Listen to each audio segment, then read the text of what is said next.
drive with the M2 competition. So we're going on the last drive with my M2 competition to Janda Baik. Now I've been to Janda Baik on a day trip to eat food and stuff like that, but I haven't really spent time there, like staying in there. It's a great place to be because it's not too far from the city, but yet you get a nice place to disconnect, breathe nature, you know, and just really recharge. So I want to find out how it's like to actually spend a night over there, have some food, chill out, and see it's actually worth it. So my companion would be my BMW M2 competition. The reason why I'm bringing this car, and I think it's perfect for a trip like this, is because when people look at M cars, they always think of the speed, drifting, or being a hooligan in the car. But in my opinion, one of the biggest quality of an M car is that it's a perfect companion. Meaning to say, it's a car that can take anywhere and everywhere, to the track, to your grocery shopping, to do your commutes, fetch your friends, and go on a road trip like this one over here. So with that, let's jump into the M2 competition and start our journey to Janda Baik.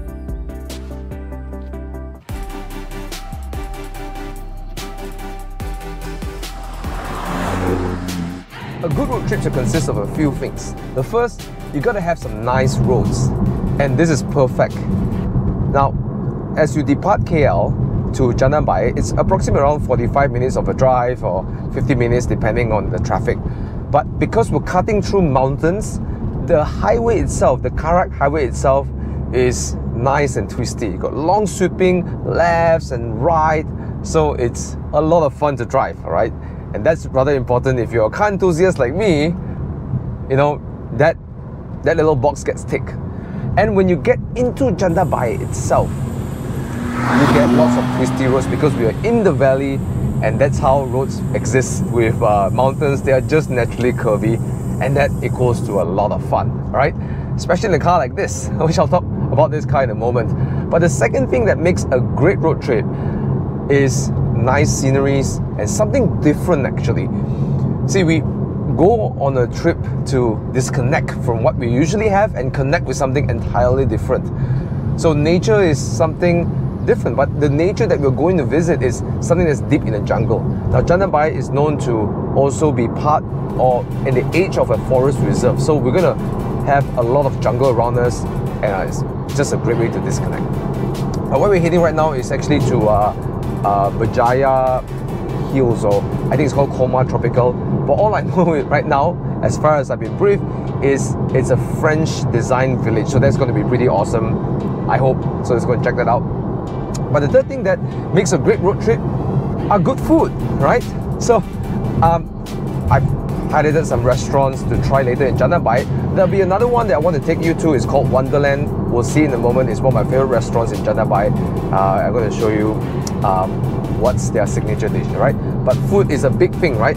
And the last thing is you gotta have a nice accommodations, right? So I booked myself in for the Acres Resort. So I'm not really sure how it's gonna be like, but it looks really cool on photos, on pictures.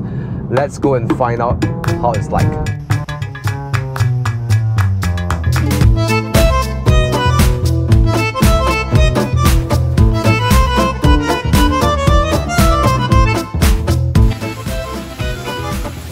Alright, so that's approximately an hour of drive from Kuala Lumpur, and we arrived at something pretty unique. Look at this. This is Colmar Tropicale. It's a French design village. So I've never been here before, so I'm curious to find out how it actually looks like in here. I was told it's a resort with 230 plus rooms. So there are also other activities like golfing, equestrian and stuff like that. Basically, it's a sort of a family resort, right? But if you're not staying here, just like me, you can just come and visit. So if you're visiting, you just have to pay a toll or an entrance fee of 14 ringgit per adult, right? And there's a child fee as well. So just take note if you're going to drive here.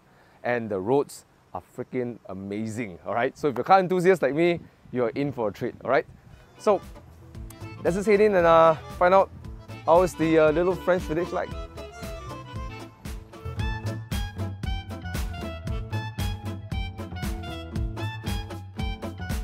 So this little French village is quite interesting because if you just look at this, those are actually hotel rooms.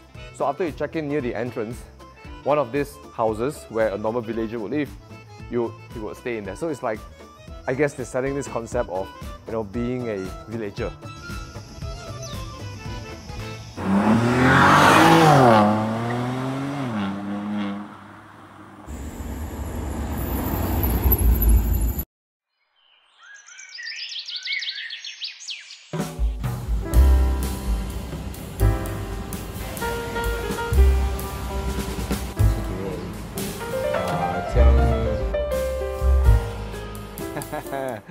So these are some of my favorite dishes from this restaurant. I'll start with the fish. Now, not just this fish, but it's how good they cook the fish. It's really, really nice. So I'm just gonna give you a little piece of, not overcooked, just nicely done, right?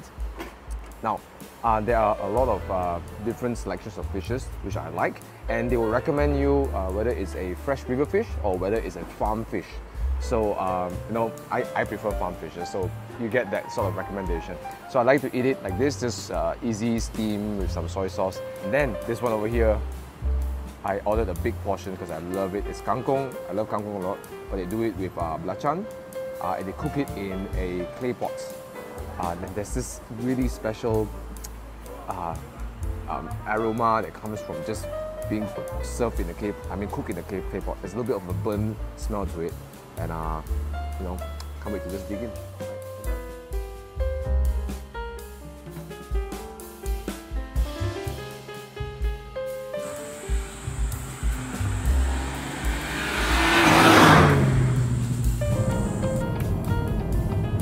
Okay, so back on a little road trip to Janda Baik.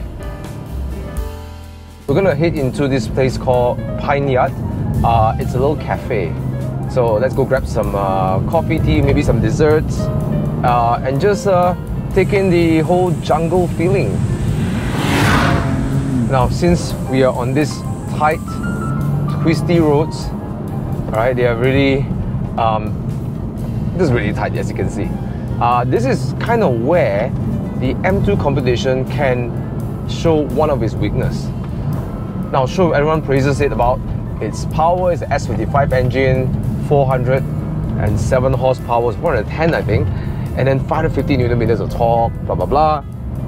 But this car is 1.65 tons curb weight, especially when you spec it with DCT like mine.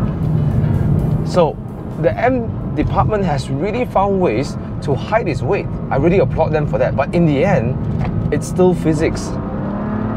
So when you're constantly switching direction, like left, right, you do have to negotiate the weight. You do have to keep in mind that this car is kind of heavy, and it's not like a Cayman where you can just, you know, dart left and dart right. You know, it doesn't have that kind of agility. But what it makes up for the lack of agility is a really, really aggressive and well-tuned differential that you can just use the throttle to kick the car and tuck it into the corner. It's one of the reasons why I love M differentials, right? Just like that. And I'm approaching a corner, step on the brake a little bit, and there you go.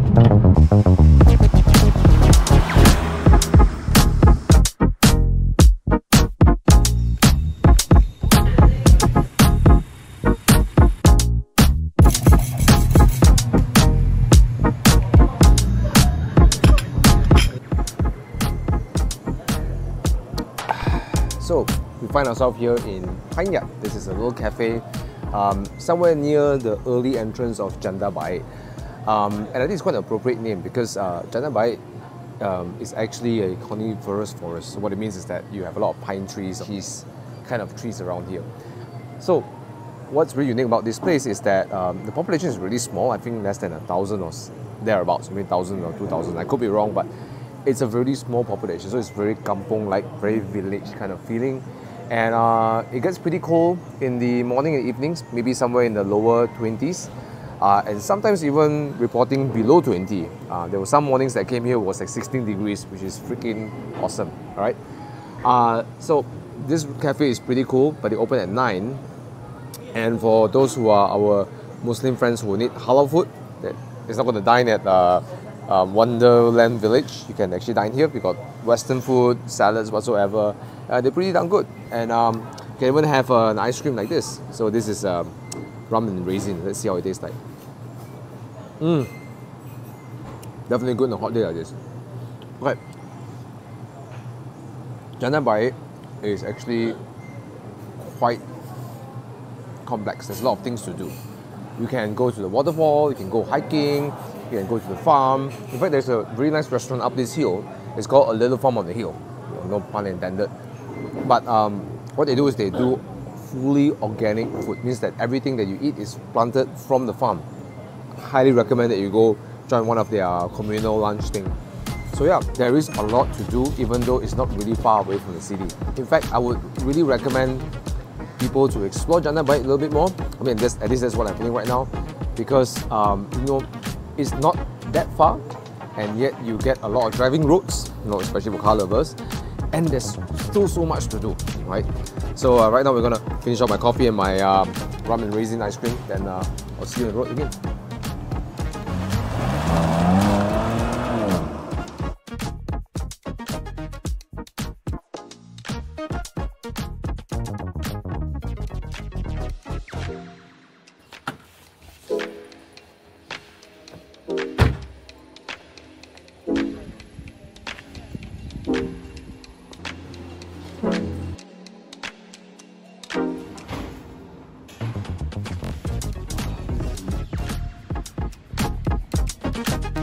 Alright guys, so we're here in the chalet and I gotta say I'm really impressed. It feels like a very family-friendly place, but I could also imagine like a reunion kind of place, hang out with some good buddies and stuff like that, because the living room is really, really nice. So here's the kitchen counter. We got even coffee machines, and apparently we can cook our breakfast here. So if you book this room, they give you a breakfast, but you cook it yourself. Now some might say, at first I was thinking like, oh, I pay so much to... But I think it's a nice thing to do. You can cook at your own pace and go at your own pace, right? There's a dining room, very nice. I mean they didn't use cheap furniture, so it's all pretty good. Wow, okay, fridge as well. Let's explore the smaller room first. Wow, this is pretty sweet. Let's look at the bathroom. Whoa, it's big. And they're gonna extend to also, oh look, little decor. I think that the decor is really homey, it's not like a resort or hotel kind of thing, which I kind of appreciate. So let's check out the living room. Pretty big place, isn't it? Like you can play cards, you can hang out, drink, catch up. Oh wow, look at that. They give you a nice little audio system. Looks pretty cool. Like, what I kind of like is like whoever designed this place or furnished this place have sort of like an aesthetic eye to it. Even this panel on top is wooden, so kind of all matches up. Let's check out the balcony. Whoa! Check this out. Look at the view.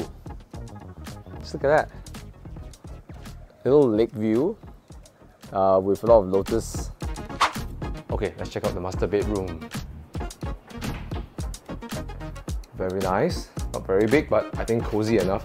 But it doesn't matter about the size, because this is the kind of place where you spend a lot of time in the living room mingling, and so the bedroom is just important to just rest and sleep in it, right? So you got this full size windows, which is really nice. So you get to wake up, boom, you've got a great view over there. Just gonna roll up all my blinds while I'm at it. Just have that beautiful view.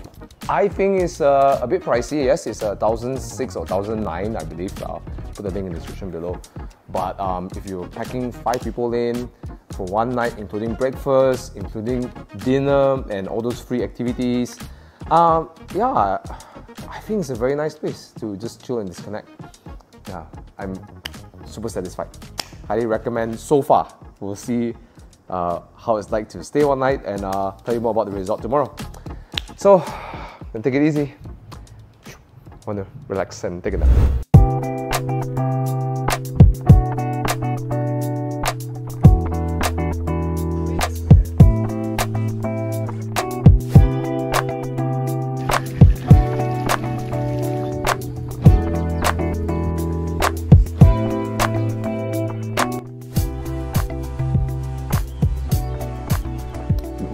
everybody. We're greeted with this beautiful weather, and it's just gorgeous. I mean, I can imagine myself waking up to a view like this every day. I think nice to have a house over here. Anyways, let's discuss more important motoring matters about the M2 competition. So, we talked a lot about what's great about the M2, maybe a little bit the last few days, but I want to discuss a little about the engine. The M2 competition, a lot of people have this debate whether should I get the S55 because it's a true M engine, or is it the N55 because the previous M2 without the competition doesn't have a proper M engine. I think both engines are great engines, it just depends what you really like. The S55, I find, is extremely torquey from 3000 and above, and what happens is like a big surge, and sometimes before you can use all the surge, you're at the end of the road, so you're always short shifting when you're driving in B roads.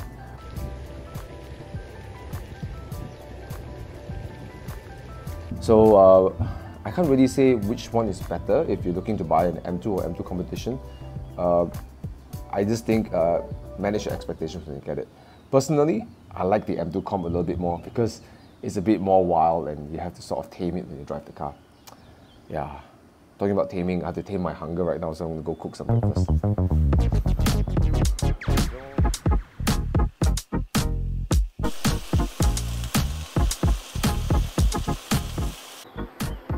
Anyways, staying in the Acres Resort and paying for a chalet would mean that you have to cook your own breakfast. So those guys who paid less, they have a buffet breakfast, and we got to cook ours. What a bad deal. Actually not. I think it's pretty cool because the feeling of staying in a chalet like this is that you can go at your own pace, and it feels like your little home away from home. So I think it's really appropriate, and I rather enjoy it, to do it at my own pace. So they've provided some chicken breast, they provided some bacon, and even some eggs. Then you can make your own sandwich, and that's what I'm going to do exactly this morning.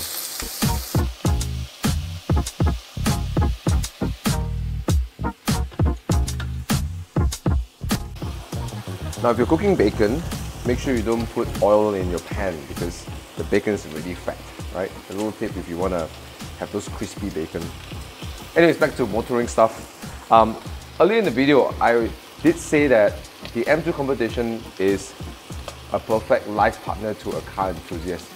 And I want to shed some light and clarify that. What I mean is that if you have only one car in your garage, the M2 competition is perfect for a car enthusiast. You see, for us, motorheads, we don't see cars as just a transportation. It's much more than that. It's a toy, it's a tool that you go and gather more experiences, okay?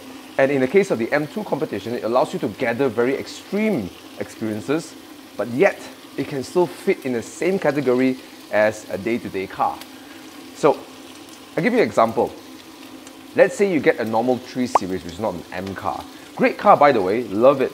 But when it comes to the track days, where you want to push your car, it starts to falter.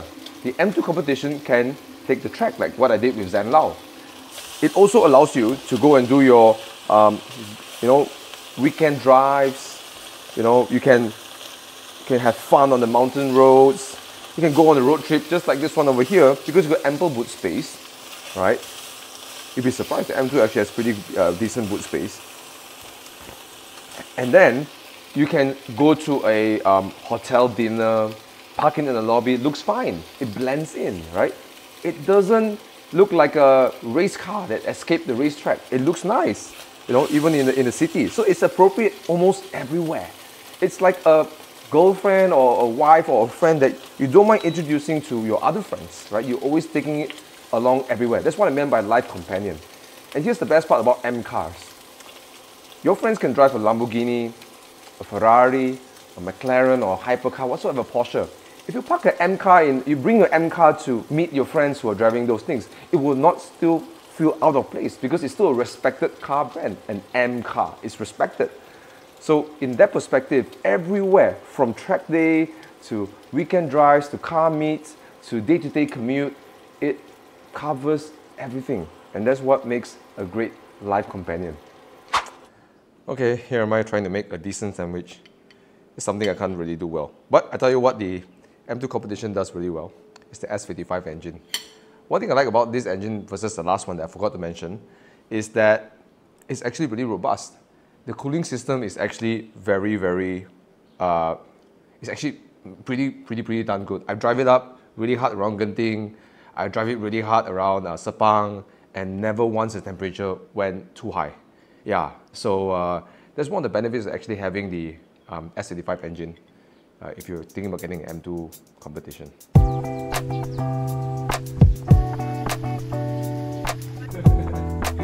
Look at that, it's so cute! I'm really gonna miss this place. It's gorgeous, isn't it? So, after spending a night over here, I think the appropriate way to look at this resort is not to look at it as a 5-star hotel, because see, if you're paying the sort of price that they are putting out, I think 500 or 600 and above, and then for a villa close to 1,006, 1,009, most people's expectation will be, oh, it's a luxury 5-star hotel, but it's not. It's not. And if you have that expectation, you'll be terribly disappointed. I think the more fair way to look at this place is to see it as an escape, right? And you are actually paying for the environment rather than just the 5-star service where you get greeted like, hello, Mr. Wong or Mrs. Wong or whatever, You're not gonna get that over here. But what you get in return is a little sanctuary. You're dearie, aren't you? Get it? It's fun. Hello, hi. I would like some of this as well, right? And you, I think you like some too, don't you? Hey, you had some already, so let's give it to Tony, right?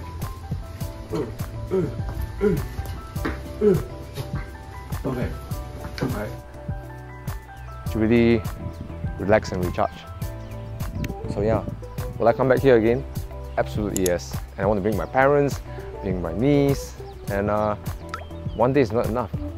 At least 3 nights. Yeah. So check out, if you're interested to find out more about this resort, I'll put the link in the description below for you to discover the rates and enjoy this place. Right.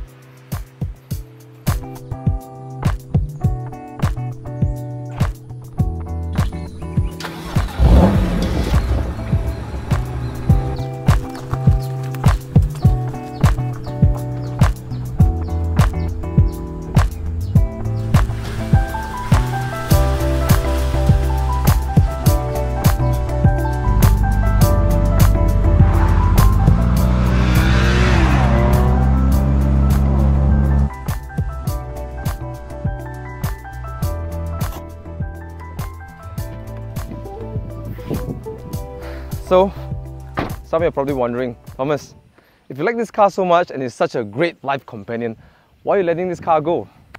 Well, a little confession is that I got this car because it's a little bit of a nostalgic reason for it. I used to have the M235i and I absolutely love it. If I have the space and have the finance, I would definitely love to keep a car like this in my garage all the time.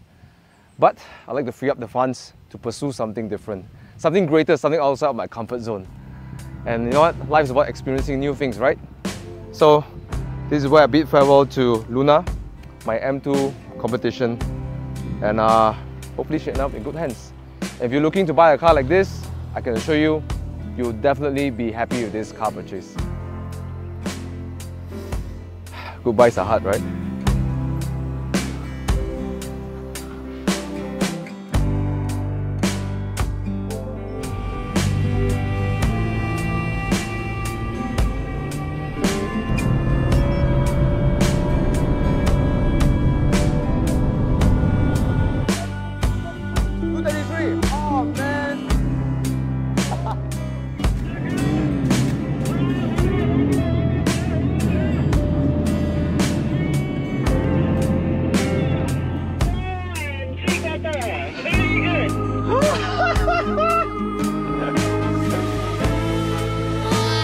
Oh, come on man, you're wasting my shampoo man. Come on, let's just... this car.